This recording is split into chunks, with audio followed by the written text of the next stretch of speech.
Tyler, we have a new product on our website, and we have the guy that's in charge of making them on the podcast. Is it on our today. website? Yeah, it is. Are you sure? Yes.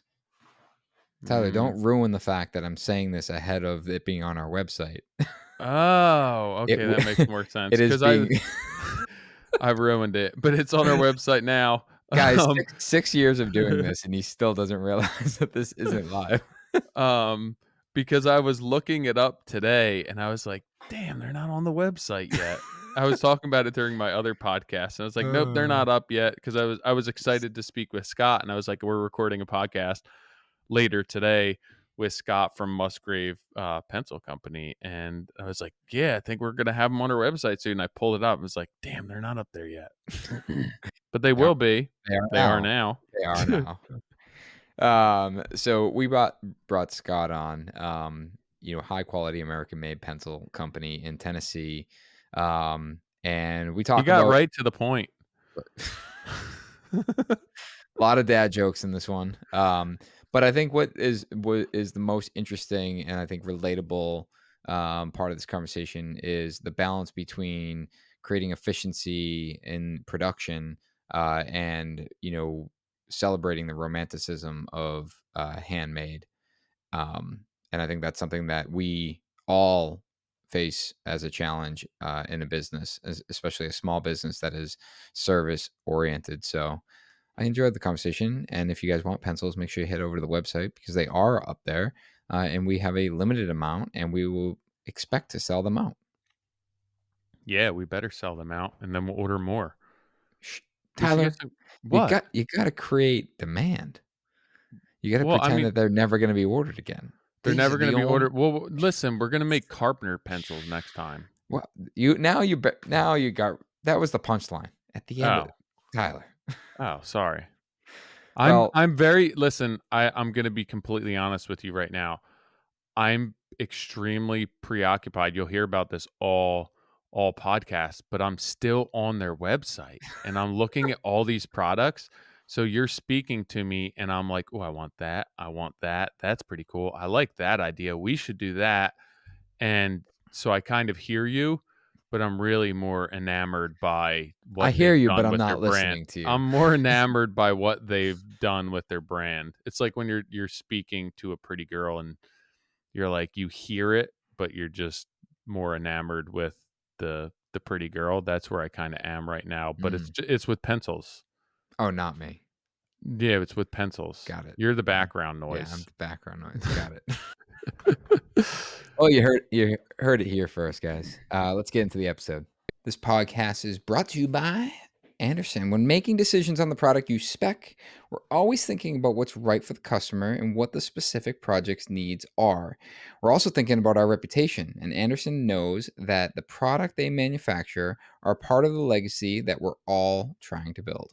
From Fibrex composite material that delivers performance and looks at a budget-friendly price point to the Easy Connect reinforced joining system that makes it easier to assemble oversized window walls with less people, to Andersen's best performing A-series product line with the most energy efficient windows and doors Andersen has ever offered. Whatever your building needs are, they've got you covered. Andersen knows it's about fewer callbacks and products that will perform over time. That's why they test their products beyond the threshold required by the industry. Andersen appreciates that. While it may be their products going into our projects, it's ultimately our brands that we're building. And they're proud to be helping us craft our legacies. Learn more about their product offering at andersenwindows.com. So how do you become the GC every sub wants to work with? Get on board with construction management software like Buildertrend. The platform gives subs access to an online portal where they can view a project schedule, send your team a message, and participate in the bidding process. That is convenient. It makes their job easier, increases the chance they'll choose to work with you again on future projects. So to see more about Buildertrend's sub portal in action and learn how you can go from it's complicated to #relationship goals with every sub you hire, go to buildertrend.com/MC demo and schedule a call with their team. I want to talk about pencils. Yeah, great. Is that cool? Helps us stay sharp. Just as long as you stay on point, we'll be Oh okay. man, you Got to come. start out. Got to lay it out there. I love that. I love like right into it. Nick, So did I you get a haircut? Did I? Yeah. No, my wife Maybe asked you me the didn't same get a thing. haircut. You got a different. It's different today. It's like more No, back. it's more back. I don't want it more Yeah, back. I want it like more up front. slick back. I have a big enough forehead. I don't need my hair slicked back. The 5 head. Hey, listen. I thought we were done with that. Oh, how's it going, Scott? I'm Tyler. Hey, nice to see you, Tyler. Nice to Doing meet you. great. Thanks. Cool. So I'm you holding a Modern Craftsman pencil. You know what? I was gonna grab one, and I realized I'm hooked up to a wire because I have headphones in, and I can't reach it from here. They look amazing. Oh, glad you like them. Yeah, Thank you. I mean, they're so I have so many different questions and random questions. Oh, look at that! One just appeared on my desk. It's cool how we get all this like Right. awesome modern craftsman stuff, and I never see any of it. Isn't that cool? Because Tyler lives too far away. You know what? It's tough. No, wait, you're coming up Thursday. I'll get you pencils and T-shirts. Hmm. So before we get into the history of Musgrave, is that how you pronounce it? Yeah, Musgrave sure Just is. making sure. I mean, do you know the whole story behind why we ended up with these pencils? In terms of like how Drew came up with the idea and the color and everything? I don't know the whole story. No, for that particular pencil, I do That not.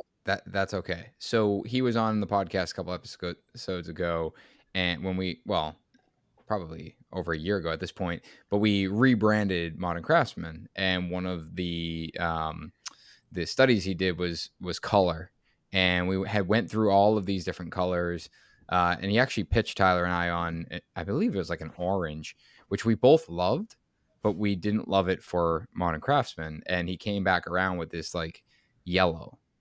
And as I'm looking at it, I was like, okay, yellow. Like I've had other things that are branded yellow.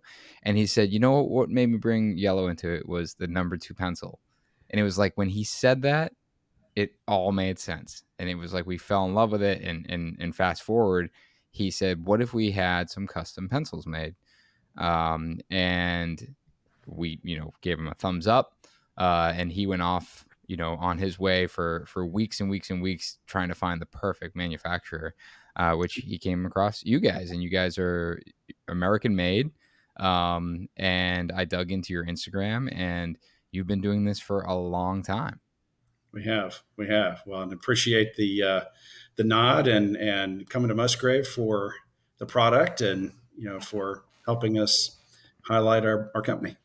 So grateful. I would love to hear. So you've been doing it for over 100 years. Is that correctly? Is that correct? 107 years, 1916.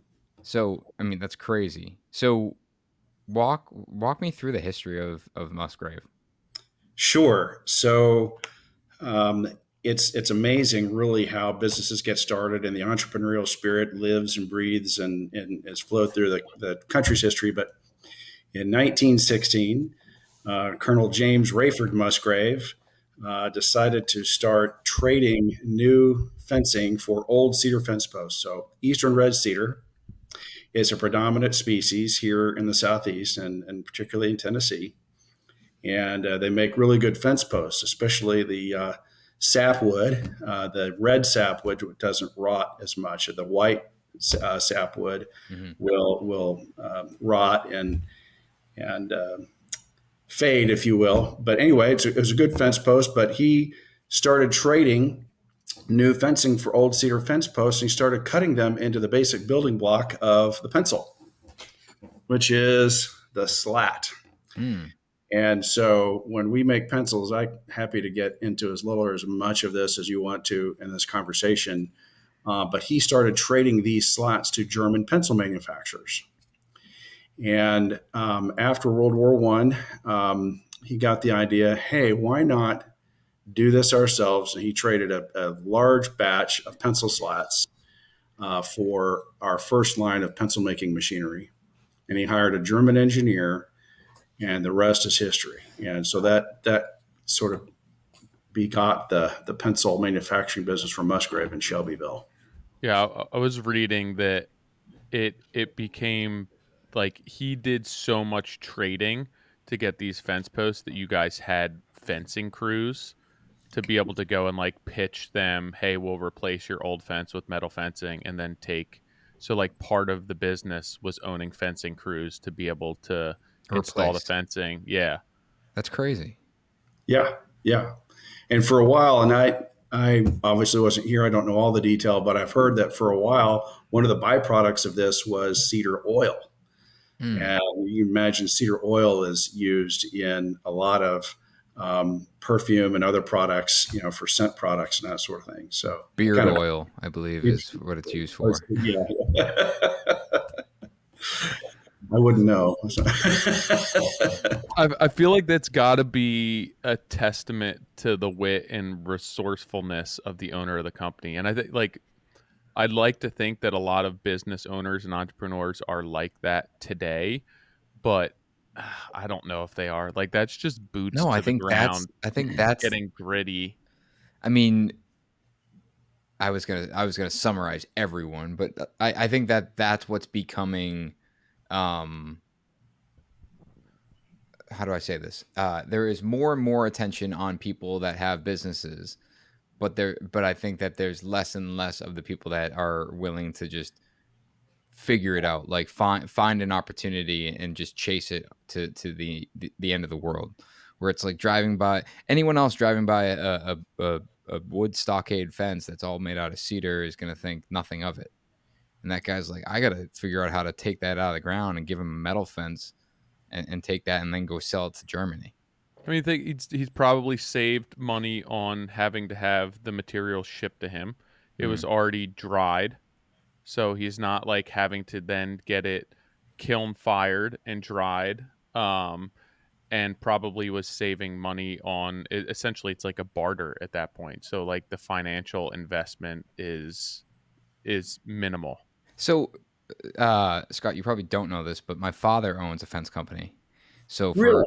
for 11 years, I worked for him, and a big portion of my career there was I was building all the wooden panels. It was all Eastern white cedar. We got into some red cedar on the more expensive stuff, but I'm thinking about the amount of, I mean, we would take jobs down, or the crews would take the jobs down, stack them up. We'd have piles and piles and piles of old stockade that were replaced with PVC or chain link or even new wood. And I remember I was the one that would put them on the truck and bring them to the dump, and they'd chip them up and turn it into mulch. How about that? And, you know, I mean, whether or not it was, whether or not there's still an opportunity to sell old, fencing to pencil manufacturers. I Mhm. know my father will probably listen to this podcast and text me and be like, "Hey, how do I sell how do I sell these old panels? Because right now I'm paying $200 every time I get rid of it, or Yeah. probably more these days." But it's just that's so interesting. I would have never thought it came from old fencing.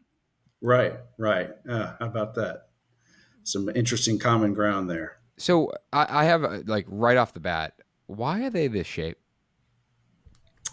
instead of round? Like you would think that a pencil would be easier to make round. I don't really Well, it's love round pencils. I'm not saying that they're better, but why don't you like round pencils? Before you answer, Scott, why don't you I like round pencils? Me? Yeah. I just don't feel like they feel as good in your hand. Okay. I just feel like a straw. I don't know. I enjoy the shape and the hard edges of a pencil more so than just a round pencil. I think of round pencils and I think of the really crappy ones that like when you shave them, it's not like real wood, it's almost plastic. Mm. I don't know why. And they always have like Lisa Frank characters on them. Like the Trapper Keeper stuff. Well, that's very true. The round pencils are easier to decorate because they can hold what we call a film transfer wrap. So you can wrap the entire length of the pencil with a well known or not so well known or liked or not so well liked character or design. And that's much easier to accomplish on a round pencil, which is why you see that on the rounds than it is on a hex pencil. And it's kind of like anything else. Who likes hot dogs, who likes hamburgers, who likes seafood, who likes, traditional food, whatever. Bad analogy, but there are definitely those in the industry who have a strong preference for the good old hex pencil. I'm an engineer by trade and have done a lot of math in my years and note taking, and I like a good hex pencil because it, like you say, it has a firm grip in your hand. But there are equally number of people who love the round pencil for what it does, and for how it looks. So, gosh, and actually, by percentage, we sell more round than we do hex. As a matter of fact, hex is probably our one of our lowest by percentage, products today. Anyway, But why? So why did they end up this shape? I'm I sure it was a think. fabrication. Well, I don't know the answer to that question. Dang. I'm 2 years new into this, guys, 2.5, and so I'm still learning a lot. But I would imagine. So if you think about the carpenter pencil, let's talk about that for a second. That's designed for very real reasons. So if you're on an incline and you're doing work, you don't want that thing to roll off. And I would imagine that the hex shape is probably similar. Oh In yeah. that it's more stable. You set it on a surface, it sits still. Obviously, the round pencil would have a tendency to roll away. So I would think that would have something to do with it. For sure. So the shape. Wait. So the shape of. Sorry, I'm geeking out on this. So the shape of the carpenter pencil is flat, so it doesn't roll. Yeah, That's the reason it's flat. Like, that's the reason it's flat. man, So I didn't know that. imagine being on a ladder or on a roof or any other outside or tradesman's environment, and you don't want this thing to roll away when you need it at your disposal. Yeah. It sits still. So Fits in your hat nicely. right. But that's because the hat is made to fit a carpenter pencil. It's not the other way around. Maybe. This will go behind your ear. Yeah, right? that's true. My ears are too far away from my head. Every time I put a pencil in my ear, it would fall out. My hair's longer now, but I wear a hat now at work, so I can just cover my hair. But prior to that, when my hair was short, I wore a hat for the sole purpose of holding my pencil. You put like that, like stuff it up. Yeah. Yeah, because I just it's more convenient than trying to grab it out of my belt all the time. So I'm really, which actually reminds me, are you guys watching any of the playoff baseball? No. Well, there's a pitcher on the who are the Phillies playing? The Diamondbacks, and he wears these glasses that look like he has mechanical pencils with white erasers on them at first glance in his ears. And I'm like, why is this guy pitching with two pencils in his ears? But I digress. So, Scott, you said you're new into this business. It's your wife's family. It's her business, or yeah, go ahead. That's the connection. That's the connection. She is the great granddaughter of the founder, and so Colonel Musgrave had Daisy Musgrave Hewlin, who married George Hewlin, and Daisy and George are my wife's parents' parents. So the current owners are Rayford and Henry Hewlin, sons of Daisy and George Hewlin, and Daisy is the daughter of Colonel Musgrave. She's Daisy Musgrave. So anyway, we're fourth generation, and I came into the business via the family. And you were, I think I had read you were designing power generation plants and medical care facilities prior to this. That's right. I spent, 35 years in design and construction. So as a geek, can't spell geek without double E. So I'm an electrical engineer. I can clear a cocktail party in 15 minutes talking about my prior career. I mean, what was that transition like to go from, and we can dig into this as we progress throughout the podcast, but you're going from like a very technologically savvy career into a pencil company that has created a very standardized product with probably very dated equipment for a very long time. Like, was it a really difficult adjustment? What were the stark differences between coming from what you were doing before into this new role?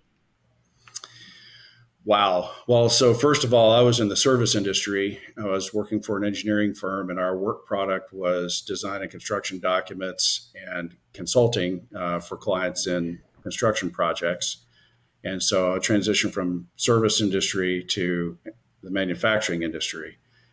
And while I had an awareness and an appreciation for such things like logistics and supply chain and manufacturing quality control and optimization and efficiency, those things certainly play a part in any modern construction project. I really had no idea about the complexity and the number of steps and all the pieces and parts, dated or not, whether what it takes to make a product, particularly a pencil.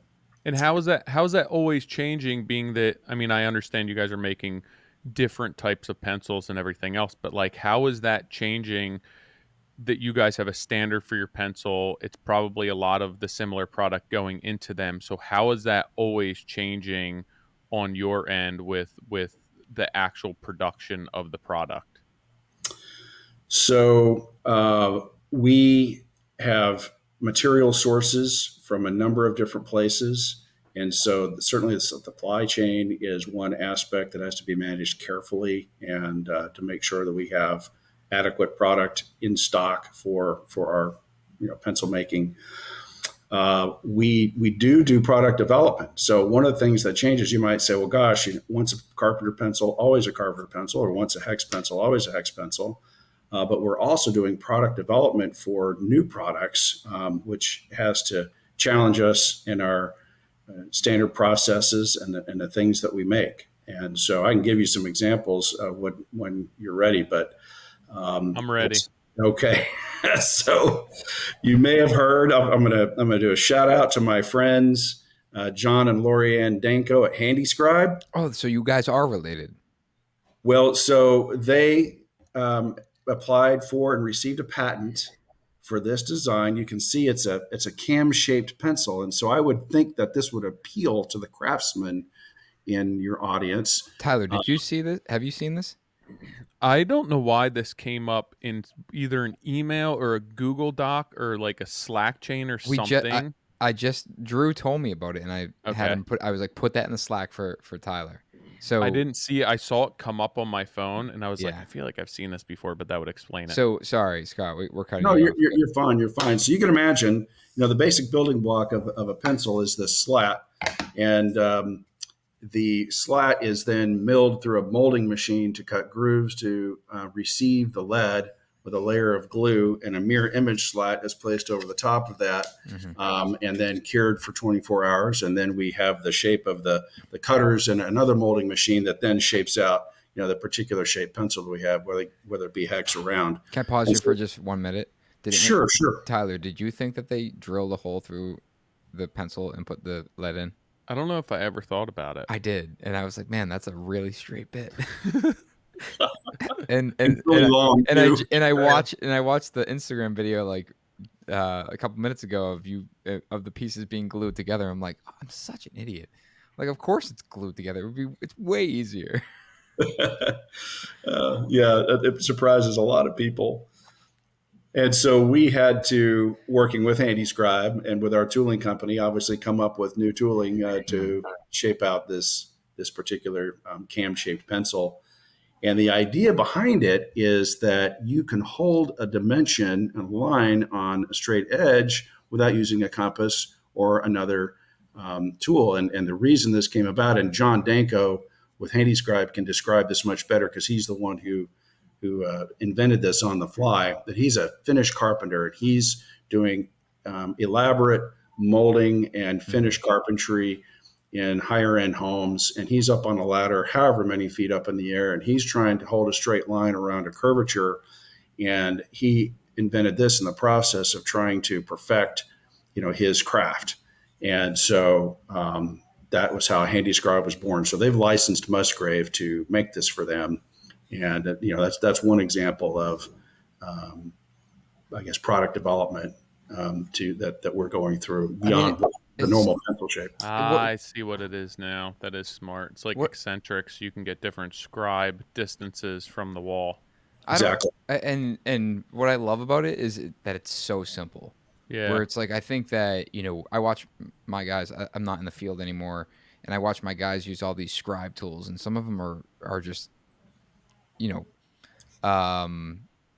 know, complicated. They are. I'll say, where I remember anytime I was scribing, I would go grab a shim, snap off the thickness I needed, and then take my pencil and I would tape it to it and I would use that. And it was Exactly. it was always just I never had scribing tools, and I get that like there's totally a need for it, but a lot of times it's just like you just need something quick and dirty, and I might even take this and put my index finger between it, and that's gonna get me close enough for a scribe.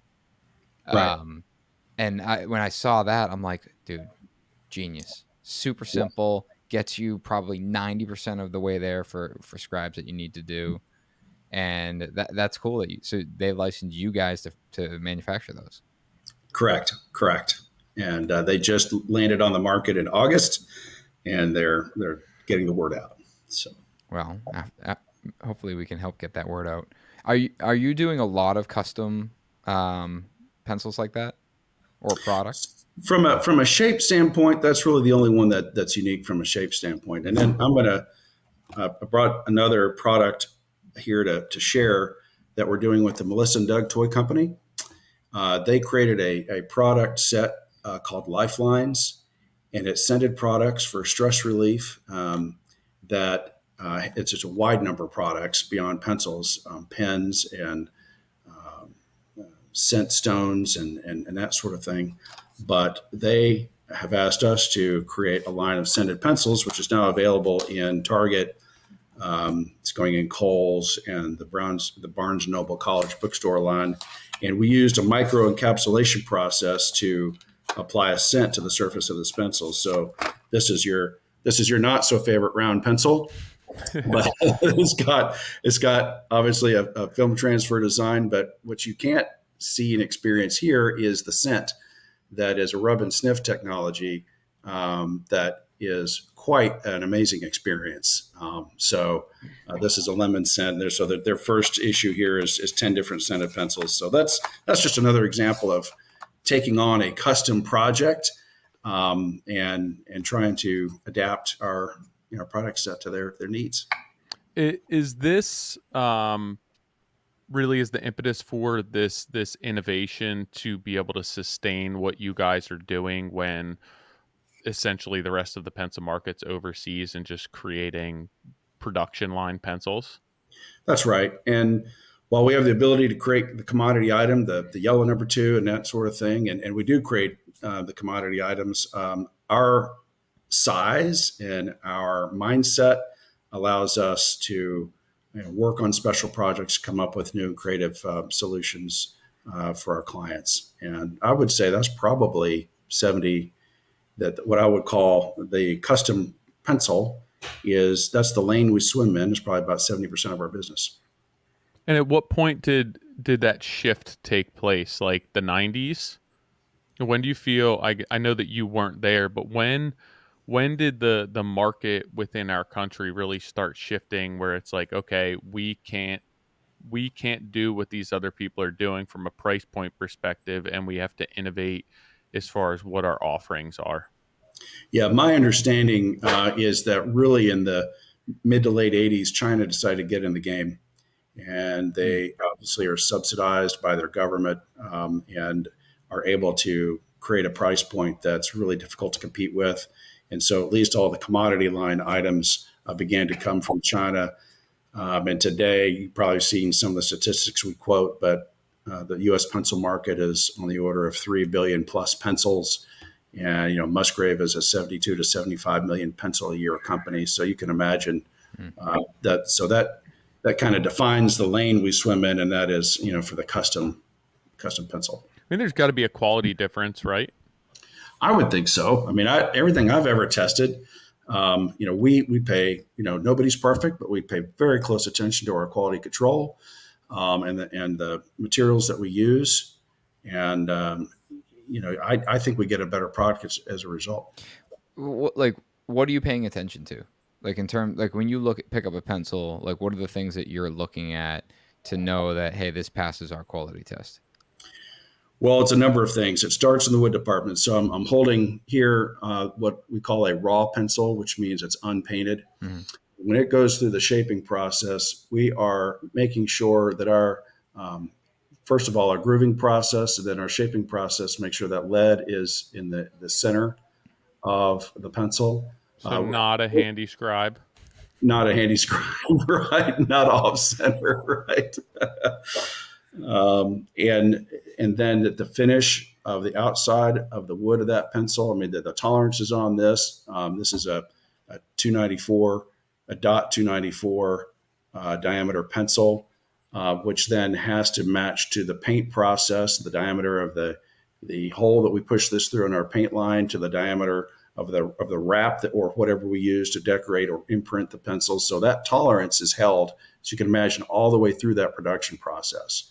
So it starts with making sure that we have good quality lead that's reliable and lays down well. It's good to write with.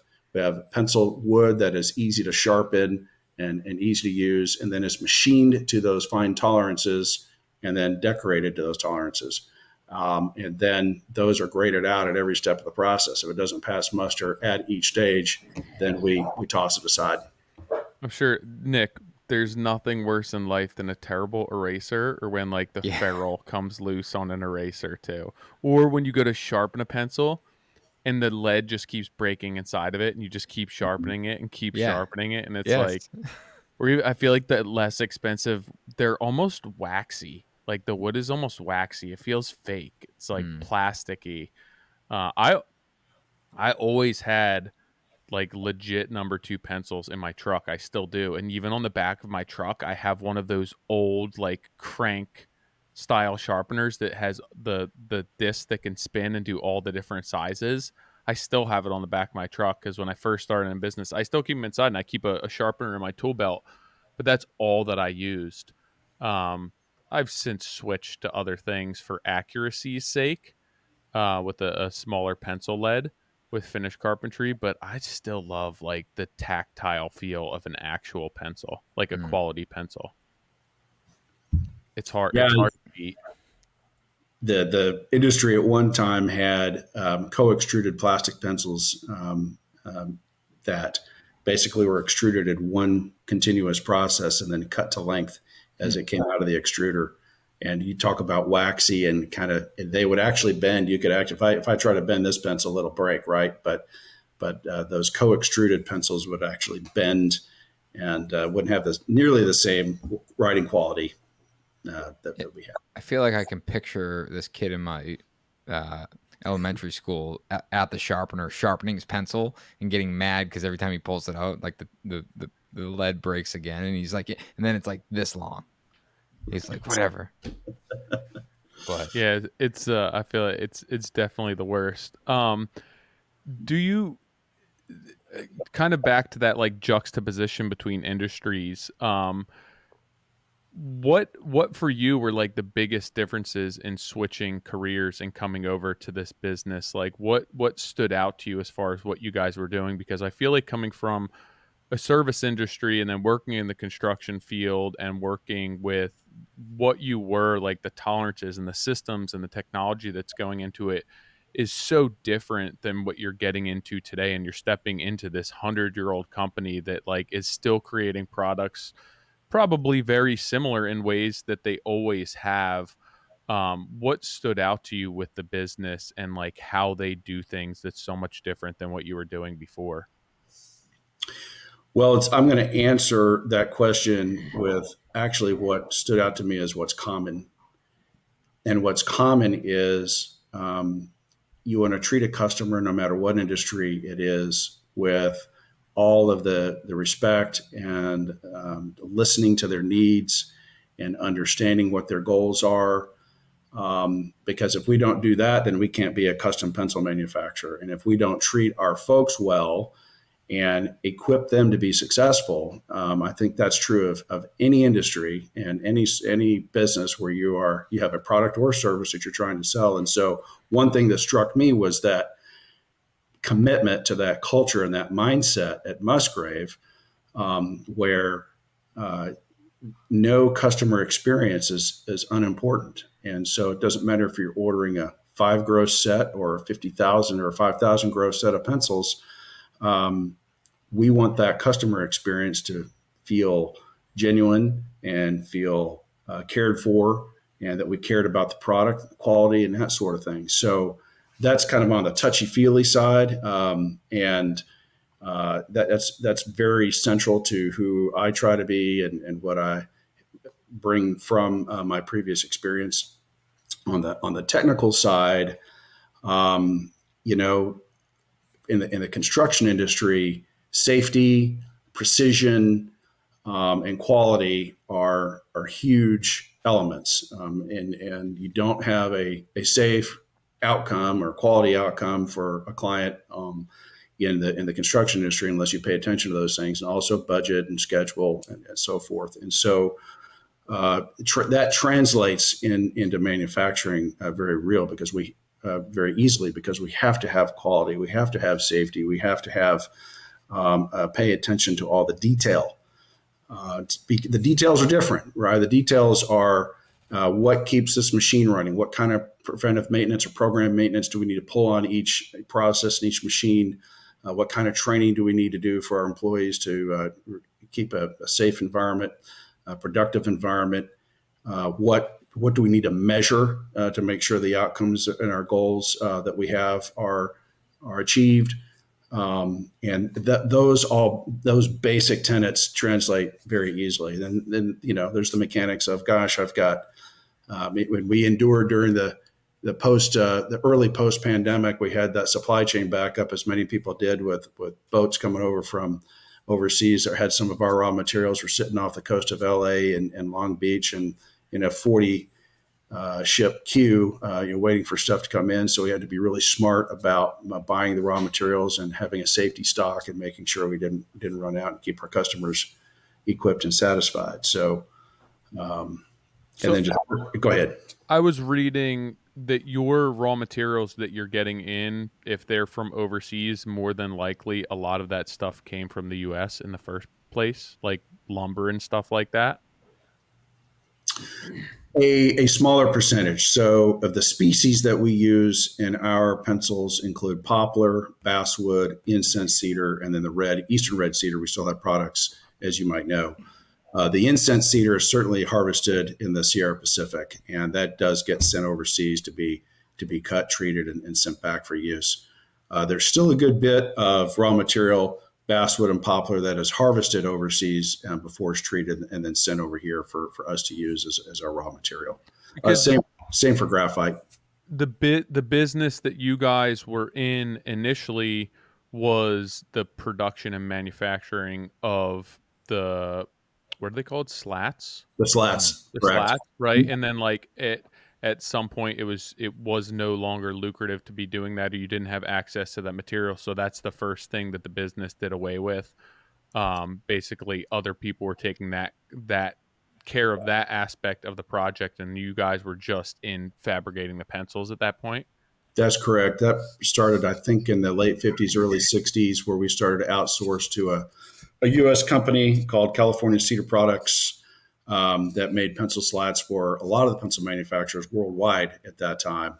And then sometime over the last 10 to 15, 20 years probably, Cal Cedar exported their technology and their work product overseas. And so that's how that got us to today, by still getting this basic building block, the slat, in from overseas. The same thing happened to the cores, the graphite cores. Those were made in the United States for years until the late 80s, early 90s. And once again, China got into the game, and others, India, Vietnam. And so a lot of that material, again, comes from overseas. Do you guys run into issues, right? You're producing some of the same pencils over and over again, and I'm sure that you have multiple vendors. Do you guys run into quality issues with the same vendors, where it's like, all right, this isn't working out, or something changed, or are they generally pretty consistent? So my wife is in furniture production, so they get a lot of stuff, India, Vietnam, Asia, some countries better than some Asian countries better than others. But they're constantly looking for vendors and going and visiting different vendors and having to switch vendors because of this, that, and the other thing. But they're also creating new products and new product lines. I wasn't sure if with your business, there's certain things that it's just like, this is our go-to vendor and they've been our go-to vendor and we can count on them essentially eternally. So every vendor is going to have their hiccups, right? And have some issues, whether it's in dimensional tolerances or whatever else. But by and large, there is a set of vendors that have been fairly predictable and consistent for a good number of years. And we've been lucky that way. We haven't had to just all out fire anybody So, out of so, our supplier so you're list. sourcing the lumber, you're sourcing the graphite. Are you sourcing the metal, or are you sourcing this piece? Is it the We're ferrule? sourcing, we're sourcing the ferrule, yep, Okay, and we're sourcing the eraser. got it. So you're looking for manufacturers that produce a high quality ferrule and eraser that actually works. And we have both U.S. and or domestic and international sources for those. So You this guys should make paintbrushes too. They're very similar. They are. They Right are. now that I'm like looking at this, it's the wood, the ferrule, and then you have like the bristles. That's true. That's So true. like not that much different. I do they mean, it's still probably a use lot different. horsehair for the bristles or no? No, they don't, right? Nah, most of it's all synthetic now. Yeah. But can you get horsehair? I don't know. Huh. I don't know. We have to get the paintbrush company on the podcast. Yeah. Well, so it's just an interesting conversation because I was talking to Ken, who is my partner in the millwork company, Materia, and we were talking about how it's a constant balance of efficiency and romanticism, where the romanticism would be you buy raw sheet metal and you have a machine that makes this piece and you refine it and you make that, and you buy rubber and then you build a machine to make that rubber and then you assemble it, and it's like you've handmade this entire pencil. But the reality is to do that would make this pencil probably $9. Right. Right. And instead of 75 cents or whatever the case might be, right? Right. And Stop sharpening it. It's sharp enough. I'm gonna sit here and play with this pencil the whole podcast. But then it's or you take the route of manufacturing, and manufacturing is that you utilize all these different resources. And we were talking about it for a while, and I made the analogy to even vehicles, where it's like, Toyota, for example. Like, of course, they're going to have thousands of manufacturers making every tiny little piece. But even the companies like, say Bugatti, who builds very few cars and they're very high end and they're millions of dollars and they're hand built, or Koenigsegg, they're still manufacturing or using manufacturers to produce pieces that ultimately get assembled into their product. And and it's I'm describing the manufacturing world essentially. That's right. And what we are in, or what Ken and his team do, they manufacture cabinetry, but there's this romanticism that everything is made by hand, and the reality is that becomes extremely expensive.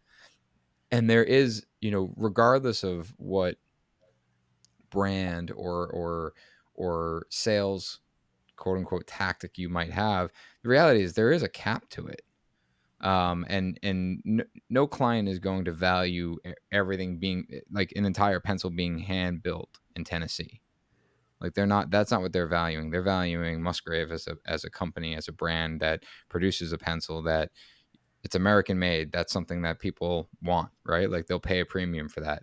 That it's when they sharpen it, it sharpens. When they erase, it erases. That when they play with the metal, it doesn't pop off. Like, those are the things that they value.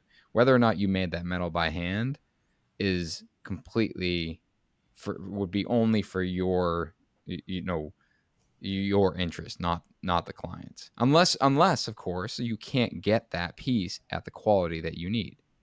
Right. And that's the difference. And I think that's and as our conversation unfolded, that was one of the things that we were talking about, is that we build a lot of the stuff in-house. And one of the pieces that we build in house, we outsourced at one point, and they came in and they were poor quality.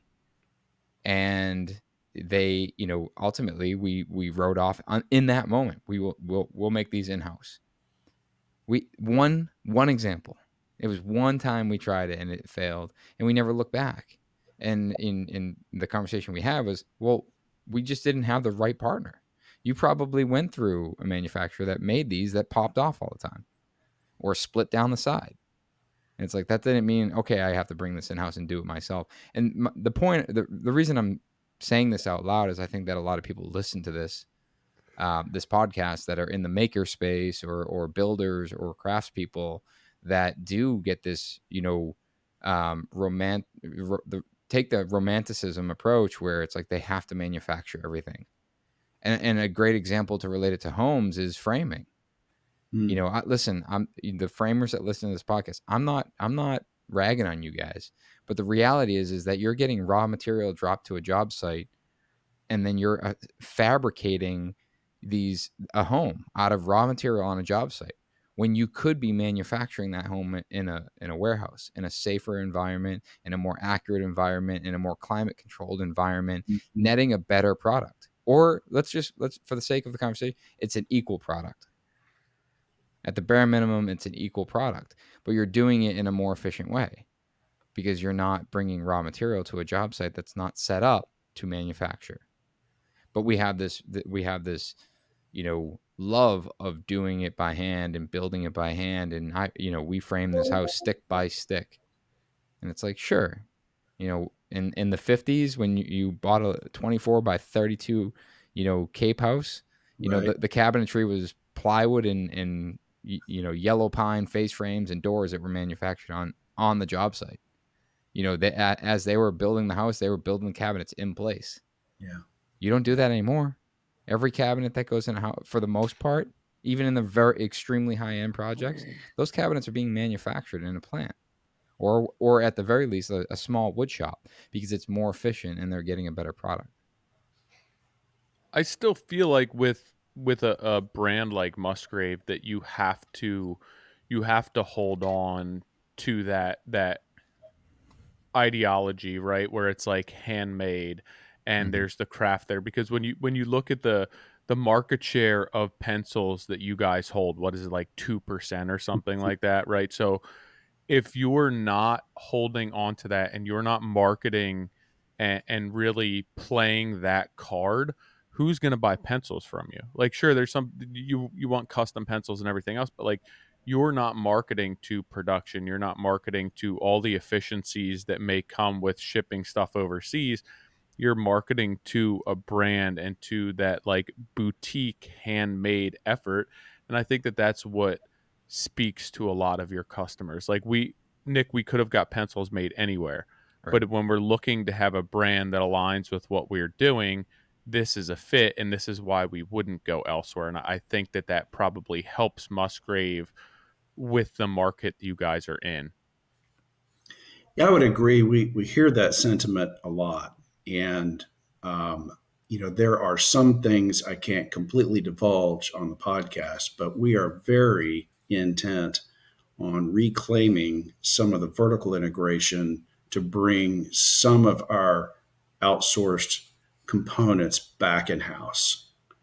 And it doesn't leave a lot on the list to choose from, so it's probably pretty obvious what we might be thinking about. But at any rate, we take a lot of pride in that. We take, you walk through our plant, guys, and you can see that a lot of our equipment is very dated. You can see that there's certainly other opportunities for automation. But you take a look at the care that is brought to each process for the precision that I spoke about earlier and the quality that I spoke about. It's really a compelling story to say these good people of Shelbyville, Tennessee, put their heart and soul into this product and into this quality day in and day out, and we love to share it. We love to. That's not trying to be boastful, but we are really proud of the product and the essence that we bring to the marketplace. Through that brand, through the It, Musgrave. It's interesting that you say that, because one of the questions that I had for you that I basically pulled off the table prior to you saying that is like, what else within your process could you bring in house, and like at what cost would that have to happen? Because I understand from, even you look at like a government level and the taxation and everything else, and like how much easier it is and lower cost to bring in products from overseas, but it's not the same. And like, I is it on the table for you to ever do more than just produce these in house? Because like when you have an American company, and your product is made in the USA, I feel as though like there's not much more American than creating a sustainable enterprise or business that's subsistent and sustainable within our country. And I like now, in my opinion, and I don't know your business, but like now's the time that people can do that, because I do see, and I've seen over the past 5 years, this resurgence with the homemade boutique craft brands that have gotten away from the production mindset and the production setting, and been able to really like hone in on what people are willing to spend money on. And I do feel that people are valuing things like that more than they ever have, at least in recent years. I agree. And when you look at particularly the level or what's the right word, the volume at our disposal of sustainably harvested hardwoods, particularly in the southeastern United States. And I use the word sustainably very carefully because we are, as a company, careful to source sustainably harvested materials for our pencils, and we wouldn't want to go any other direction. But we are really have the greatest natural resource in the world for hardwoods in this region, and there's simply no reason in my mind that we shouldn't long term look to be more vertically integrated and using a more fully U.S. material product. So we can say made in the USA, we say using globally sourced materials as a qualifier, and I would love someday to not have to say that. So Yeah. And you see that as being something that's foreseeable in the I near do, future? I do, and then near meaning 5 year time frame, near future. Yeah. And what do you feel has been the largest hurdle in getting there? Has it been um on a government level? Has it been on like a societal level, as far as what people are willing to pay, a combination of the two? What do you feel has been your largest hurdle right now, other than just saying like, oh, we're just going to do this? Well, it's definitely cost and market competitiveness, and so to say source and mill wood for our processes encumbers a good deal of cost in the product, and that's really the primary hurdle is market. What will the market demand and market sustain and accept at a pricing level that includes a more comprehensive American sourced product? I So mean, I would feel as though the general market for pencils has gone down in recent years with like technology and tablets and everything else, even in school. Like, is the overall number of pencils, I understand there's more people on the globe, but is the overall number of pencils being sold fallen off in the past like 10, 20 years?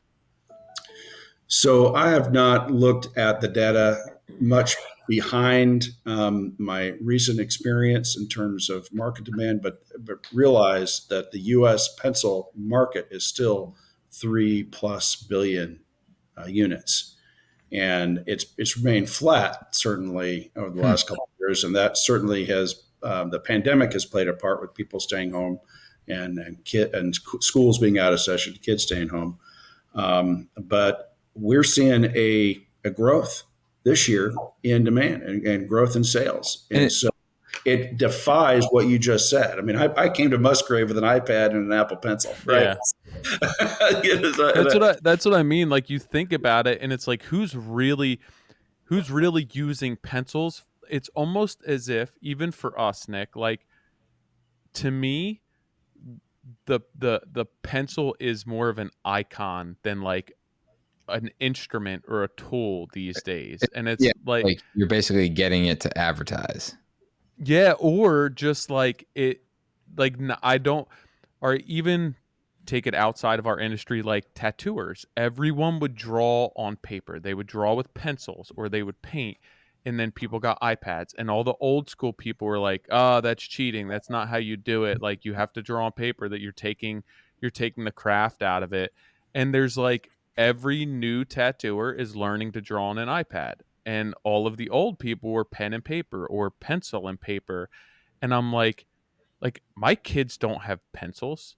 Yeah, I mean, Mm.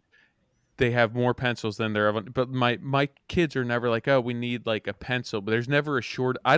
I don't recall ever going out and buying pencils other than like myself for work. And I would be curious, like, what the overall market for pencils is. And I can see your business growing because I don't feel as though what you guys are putting out is really catering to just like people who need pencils for school and everything else. I'm sure that's a certain part of your market, but I'm sure a lot of your market is these custom pencils and everything else, Mhm. which is probably indicative and reflective of why you are growing. But like, it's almost like pencils are obsolete at this point. Uh, but to add to that, like I feel like if the demand is going up, but the market is lying flat, it just, in my opinion, means that less people are making them. So if Musgrave is still kicking, like, hey, we need someone else to make the ones that this pencil manufacturer was no longer making. Right. So Right. if there is people dwindling out of manufacturing them, that just gives everyone else the opportunity to increase their production. Sure. And if you look at the history of pencil, so pencil, let me say, Shelbyville, Tennessee has in its seal the Pencil City. And the reason is because of the large number of companies here once upon a time, and it has dwindled. And we're the last manufacturer in Shelbyville that's manufacturing pencils. There's still at least one other company that customizes, decorates pencils here. But to your point, yeah, the market has collapsed. There's really much fewer of us in the U.S. doing this work, and by default, our demand and our market share has grown. But I also think that when we talk about the pencil being obsolete and drawing down, this Carpenter pencil here has really grown in demand, and particularly during the pandemic when the home improvement business really took off, the demand started growing even more, and it amazes me every day how much demand there is for this pencil. And it also happens to be a great advertising surface. To your point earlier, Yeah. you've heard the quote, "The world's smallest billboard," but yeah, there are lots of folks who love to take this as a advertising tool and show off their company. I mean, that's a great tool for like a framer. I was just looking through my pencils. If you guys heard me jingling around earlier, and I have a bunch of carpenter's pencils that are from all different companies. One's from a decking company, one's from a lumber yard, one is from a window company, the other is a floor protection company, and I'm like, none of them are sharpened because But you the won't the throw them lead's too away. big. But the lead's too big for me. Like, but then when I get to use them when I'm framing, I'm like, these are so nice. I don't break the lead on them. Um, but yeah, I won't throw them away. But I like it. Most of them are for marketing. You go into a new lumber yard and they give you like a stack of them, and I'm like, Right. oh man, I don't even know if I have room for that. I go through like one a year. Um, Dude, but so I just Googled it, and it said that the pencil demand by businessresearchinsights.com is expected to double by 2031. All right. I must be in here's the right here's place. that. Like, What other pencil? No, I don't have to. I was going to say who else manufactures pencils in the U.S., but I'll figure that out on my own. We don't need to pitch other pencil companies on the podcast. Um, They're all friends. They're yeah. all. That's cool. So Um, is your because I'm gonna close Google because I'm just gonna go down a rabbit hole. Are you is your primary product or your most demanding product the just a normal number 2 pencil? No, What's your our what most demanding product is a carpenter pencil. that it is the Carpenter It pencil. is a carpenter pencil. And is that primarily due to the advertising opportunity? Yes, I would say it is by and large because it's an ad specialty medium that is very convenient for the lumber yards, the big Mhm. box stores, Are the you mom and are you pop pro- are you shops. producing Home Depots or someone like that? Maybe you Not can't say allowed to that. talk about it. Yeah, you can't. As I asked that question, I'm like, he definitely can't answer that. but have you ever bought one, Nick? Have you ever gone and be like, I'm gonna buy a carpenter's pencil? It's a good Not. market to be in because it's all these companies are like buying them in bulk. If you guys relied on individuals to buy Oh, carpenter's there'd be no pencils, I feel demand. like it'd be like the demand would be few and far between. But it can't. I'm just gonna plug it right now. Speaking of people not buying pencils, so we have lots of pencils with the Modern Craftsman on it, and they're gonna be on our website to pre-order. So if you want a box of 12, you're gonna have to go to the website and do that. Or maybe we won't sell any, and we will give these away. I mean, I also feel that part of the purpose of doing them was for marketing Mm, also. Like yeah. it wasn't, it wasn't as though we were like, we just got to get these pencils in the hand of listeners and it's going to change their lives. It really, I mean, it has the sentimental value there with our brand. Hmm. And I feel that, I don't know, I feel as though the number 2 pencil is like this classic icon that embodies like the trade guilds and Americana and Craftsman. And to me, it it's more than just like a writing tool or an instrument. I feel like it stands for something that's very tangible. Hmm. And it's more than just like the number 2 pencil itself. Like it's a tactile thing, and I really do feel as though it fits our brand well. And that what you guys are doing and Musgrave, everything is in line and dovetails and meshes with our brand very well. Even on your, like, I was on your website earlier, and it's who have you guys recently rebranded, or who is in charge of doing all your branding? We have a great partner, public relations firm called Studio Delger in Nashville, who has helped stand us up and kind of rebrand over the last really 6 or 7 years. Yeah. And so there's a shameless plug for them, but we're really happy with how they've helped us kind of craft and form that image. Yeah, and like so like even like the iconography on your website and what you guys have developed, it's to me it's like it speaks the same language as the pencil, and for what we're doing and our branding, it's very like nostalgic and old school and professional, but I also it brings that like one of a kind, unique tradesman type brand and feeling into it. And I'm like, I just can't imagine that most pencil companies are this hip to like what they're doing. Well, you're very, very kind. Yeah. Well, we like to speak to the folks who appreciate the product. And a shameless plug to your listeners, you'd be getting a fine quality pencil in this Modern Craftsman number 2. But yeah, no, we really enjoy the not novelty is not the right word, but the history Mm. and the symbolism, right? The pencil, because you hold this in your hand, you think I could be creative in writing and poetry. It's, of course, the world's oldest known delete key with the eraser. I can be artistic, and even a painting artist is going to lay down their sketches on pencil before they take it to oil or watercolor, what have you. And then you can be precise. You can use it as an instrument of construction, and as you guys well know, so you think about the versatility and what this means when you hold this in your hand. And of course, you have the flashback to your teachers at school and your experience and your learning and that sort of thing. So we love what symbolism is embodied in the pencil, and I think it appeals to a wide audience. Nick, I can still to this day like smell in my head emptying a pencil sharpener. Mm. Like it's a very distinct, unique smell that it brings me back. If you go out, I mean, I'll go and empty one in my truck and it puts me in like second, third grade Yeah. where it's like I feel like I'm back in school. And like you said, it is the symbolism behind it is really cool. Have you checked out their website, Nick? I have, yeah. I mean, their brand is awesome. Yeah, it's so cool. Like I would suggest to listeners, I mean, I even was on reading the company history, which I'm not a huge history guy. And normally when we go, like we've toured window companies and door manufacturers and like we get into the history and I don't know, it doesn't do that much for me.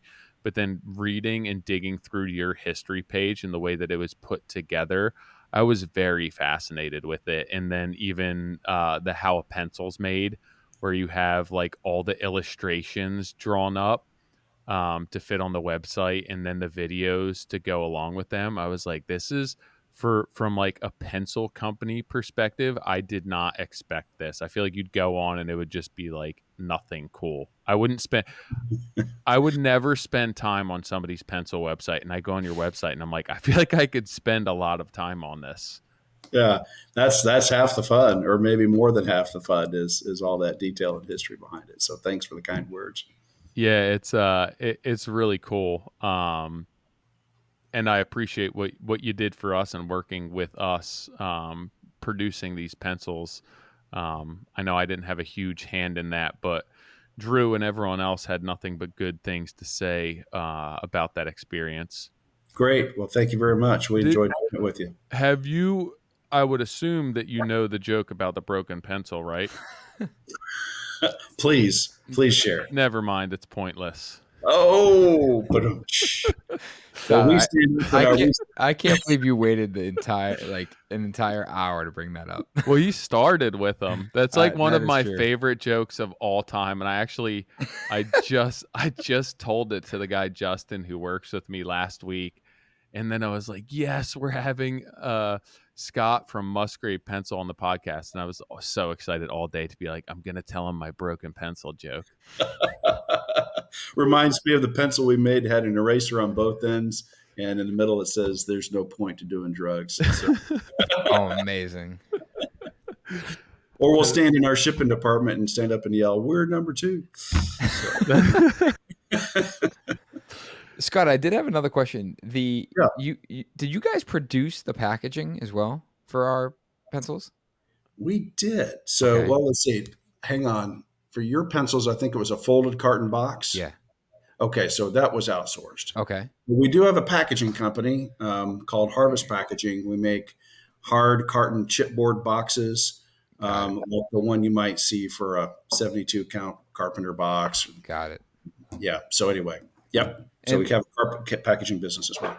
so if someone was to order large quantity, that you can also handle the packaging for them. We can. And that's all customized as well? It's all customized.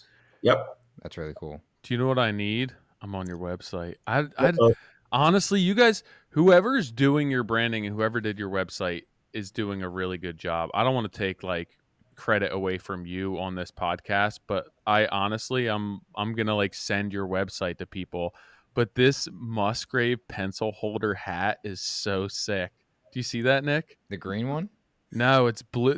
It's red, white, and blue, and it has like a little pencil holder. Oh yeah. On the side of it. Man, this is what we need to make Modern Craftsman with these hats. Those are a collaboration with the Ebbets Field Flannels. Oh, yeah. Yep. And so that's their flannel hat. They got the pencil holder on the side. Good for keeping score. You guys are doing it right. Appreciate it. And you know what? It come from me. I'm a geek engineer. And they're sold out. Like you can't even buy a hat right now. They're sold out.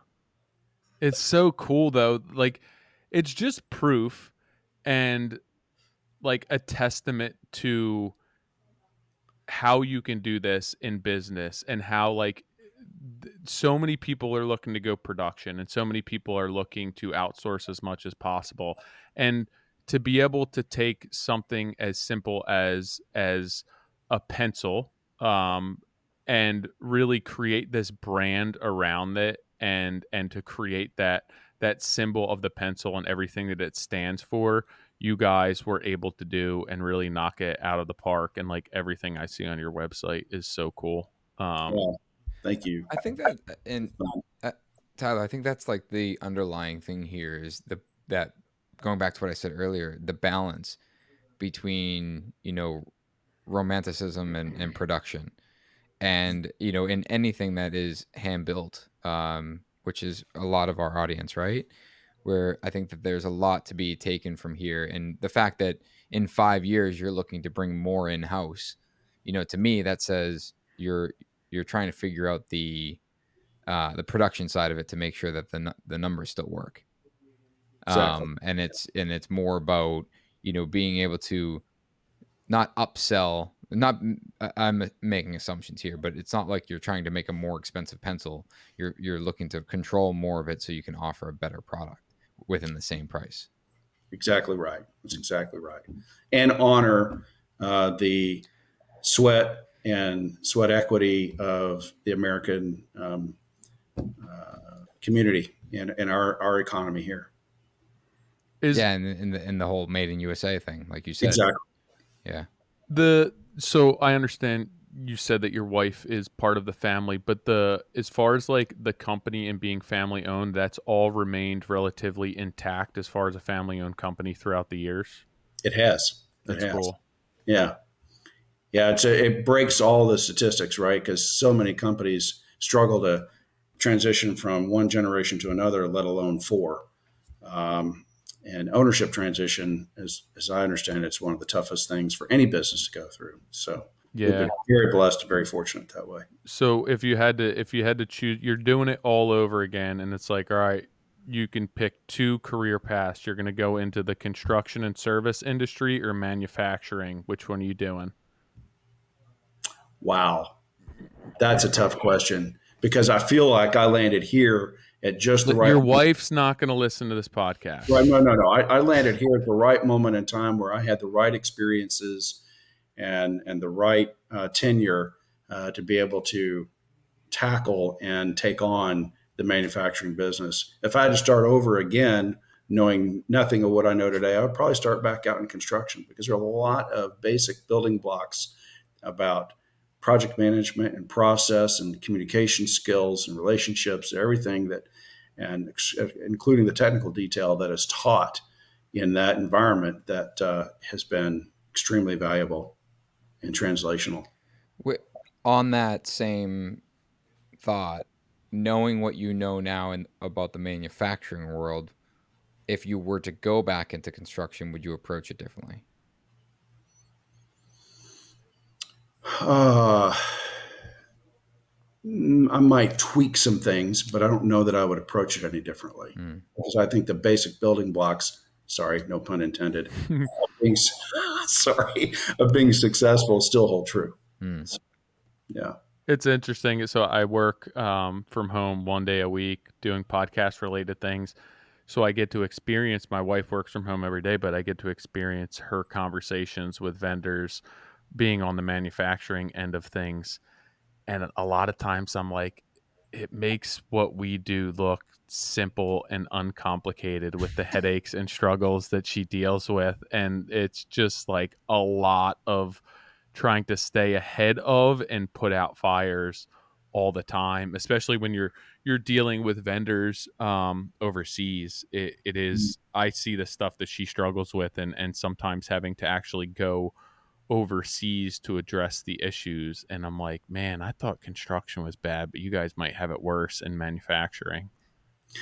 I think I'm lucky because I inherited an environment and structure of trust among our vendors that was built with a lot of sweat leading up to the years that I'm here.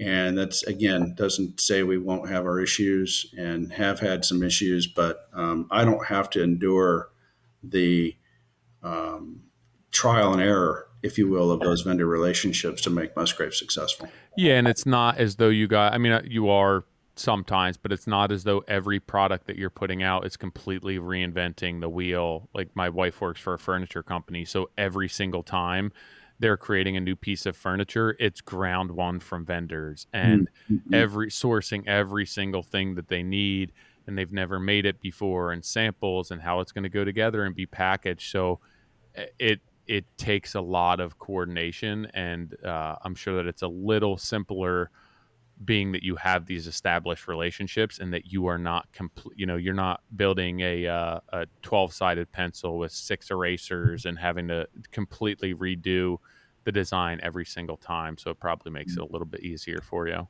For sure. For sure. Well, I appreciate the conversation with you, and you make some time, setting some time aside for us to hop on here. And Oh, obviously, pleasure. for the pencils that you made for us, it looks like I'm going to get to see them this Thursday for the first time. I really hope I don't forget them when I meet up with you. And the t-shirts. Guys, it's great getting acquainted and chatting here. So I appreciate you having me on and highlighting Musgrave, and I love the Modern Craftsman. You guys are a great entity, and wish you all the best success going forward. So I do have one question. If people want to get something made from you guys, what's the best way to go about that? And are you guys limited as to how much you can produce for certain order? Like, is there a bare minimum that people have to sign up for? Well, so just like the answer to any good question is it depends. So you can go onto our website to our customizer and order as few as 100 pencils. That's just for a basic printed hex pencil that's easy for us to put together. If it's going to be a custom project, it's probably best to pick up the phone and just call our main number. You can certainly send us an email through the website.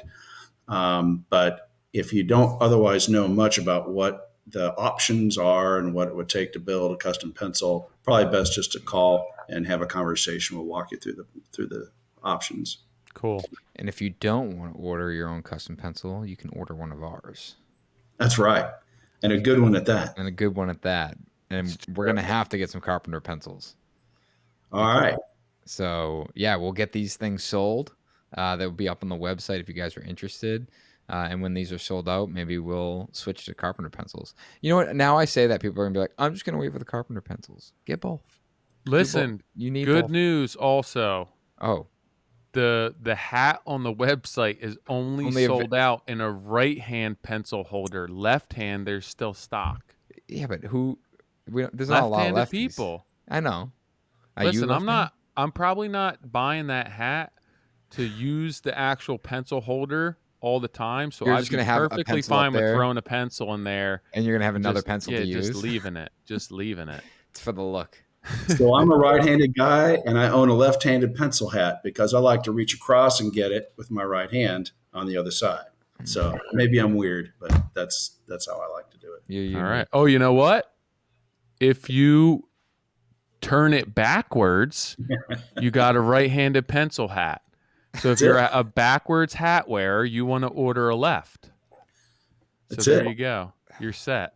Cool. 100%. I hope they sell out. Scott, appreciate it, man. Appreciate it. Thank you very much. We will certainly be in touch soon, and thank you for all the hard work and getting these things produced for us. It means a lot. Yeah, thank you guys. Thanks for the collaboration, and thanks for having me. Of course. Yeah, thank you. Okay, take care now. Dude, these are so cool. I know, and I mean, you don't have one in your hand, but they are really cool. Like I remember. I know you found them from Drew. Yeah. Like he was sweating over this. Dude, it's I honestly, like, I had not been, you guys, they all handled all of that. So I had not been to their website. I hadn't looked up the company. I didn't do any vetting. But then when I found out we were going to have Scott on and I started poking around and I made my way onto their website, I was like, what they're doing with pencils, a lot of people should be doing with everything that they're making. Showing behind the scenes, the artwork, the customization, really just remaining true to their roots. Even the on their website, the where it has like the picture with all the ferrules made in the Mm, Pencil City, that reminds me of our old Modern Craftsman mm. um logo and look. It's super cool. I love it. Just makes me want pencils. Yeah, so if you want to check them out, Musgrave pencil.com. That's Musgrave pencil.com. And if you do want to get your hands on some limited edition Modern Craftsman pencils, we have boxes of 12. They're on the website. We will be doing a pre-order, so get your orders in. Once they're sold out, we will ship them all out. We'll actually probably put up a date to sell out by. Um, but that's handled by other people than me. So today, you'll hop on the website, get on there, pre-order these pencils. We'll ship you a fine box of 12 USA-made pencils. Number I 2. want a t-shirt now too. See their t-shirts? Oh, their t-shirts? Dude, all Yeah. their stuff is good. It's so good. Speaking of t-shirts, you guys, if you haven't received your shirt yet, you will. I know they started shipping. We had a huge order. But I want to open this up. If you guys do want us to bring those shirts back, or you guys are interested in shirts, drop us a DM on Instagram, because if there's interest, we'll do another run and get a bunch of t-shirts printed for you guys. This is awesome. I want to go to their production facility, manufacturing facility too. You Tennessee. ever been to Tennessee? Yeah, a couple times. There's a Tennessee joke too, where it's like, "You're the only 10 I see," or something like Thanks, that. I should have buddy. hit him up with that one. Thanks, buddy. I should have hit Scott up with that one. I don't think he knew the broken pencil joke. I don't think he did. I don't think he did, but he's running around the office right now, Yeah. telling her, "Oh my God, the guys up from Modern Craftsman are so great. You ever hear? They told me that joke about the broken pencil." And then he's like, "Nah, never mind. It's pointless." All right, guys. Well, we'll see you guys next week. Adios.